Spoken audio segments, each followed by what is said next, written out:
Bienvenue dans G-Finance UMOA Markets. Nous sommes le 20 mai 2025. Installez-vous confortablement. On démarre. On met d'abord le cap sur les grandes places internationales. L'Europe a tiré son épingle du jeu. Le CAC 40 rebondit de 0,75% à 7942 points, repassant nettement la barre des 7900. Le DAX allemand suit à plus 0,42%. Pendant ce temps, Wall Street marque une pause. Dow Jones à moins 0,58%, Nasdaq à moins 0,77%. Pourquoi cet écart? Les flux se redirigent vers la zone euro, 35 milliards de dollars d'achats nets depuis janvier, alors que les valeurs US accusent 30 milliards de ventes. Les investisseurs saluent des valorisations encore raisonnables en Europe et un cycle des taux déjà mature, à l'inverse des États-Unis. Outre-Atlantique, quelques exceptions. Home Depot engrange plus 1% grâce à des résultats robustes et la promesse de ne pas répercuter les surtaxes douanières. Tesla bondit de 2% après la reconduction d'Elon Musk à la tête du groupe pour 5 ans. Conseil maison, UBS mise sur un portefeuille barbell, actions d'un côté, or et obligations de l'autre, en pariant sur la détente du Treasury 10 ans autour de 4,48%.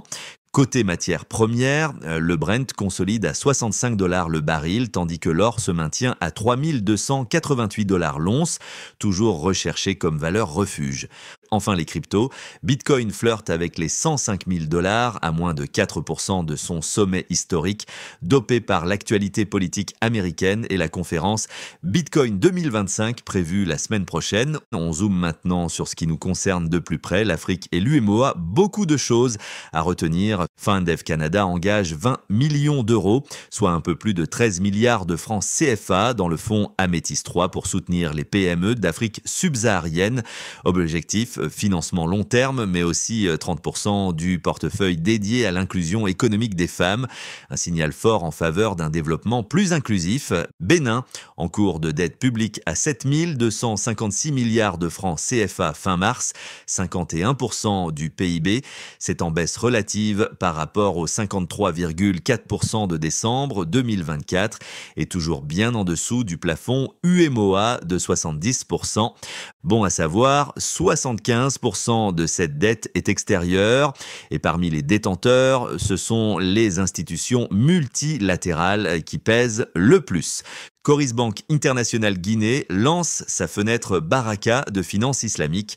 Des produits sans intérêt, partage des profits et pertes et une ambition, toucher 80% de la population en rendant la finance plus éthique et inclusive, quelle que soit l'appartenance religieuse. À Dakar, les gouverneurs des banques centrales africaines se sont réunis. Au programme, avancement du programme de coopération monétaire en Afrique, et étape concrète vers la future Banque centrale africaine. C'est un pas de plus vers l'union monétaire continentale et potentiellement vers une monnaie unique africaine.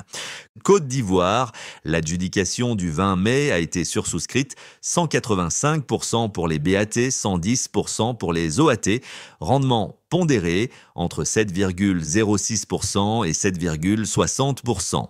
Burkina Faso, nouvelle émission pour le 21 mai, 40 milliards CFA sur 4 maturités, coupon de 6% à 6,40%. Les investisseurs surveilleront les rendements, particulièrement après les 8 à 9% observés début mai. Restons dans l'UMOA, direction Abidjan pour la BRVM. Le composite gagne 0,46% à 303,39 points, tandis que le BRVM 30 avance de 0,34%. Mention spéciale au prestige, plus 1,05%, porté par les valeurs haut de gamme.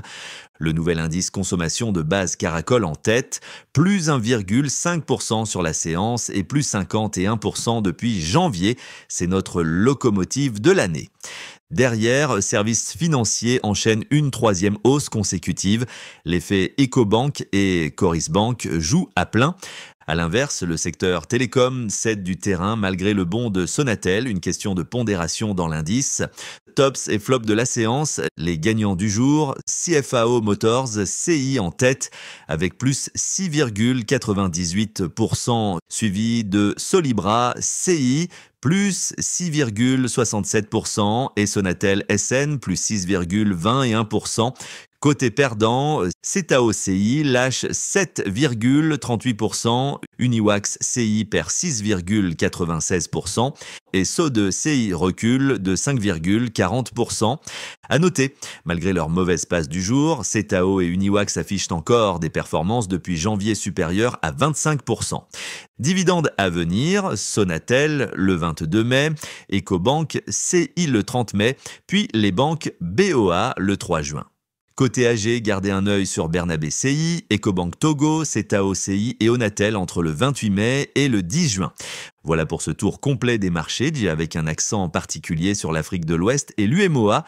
Merci d'avoir suivi Gfinance UMOA Markets. Abonnez-vous, laissez-nous un avis et surtout partagez autour de vous. À demain pour un nouveau point complet des marchés.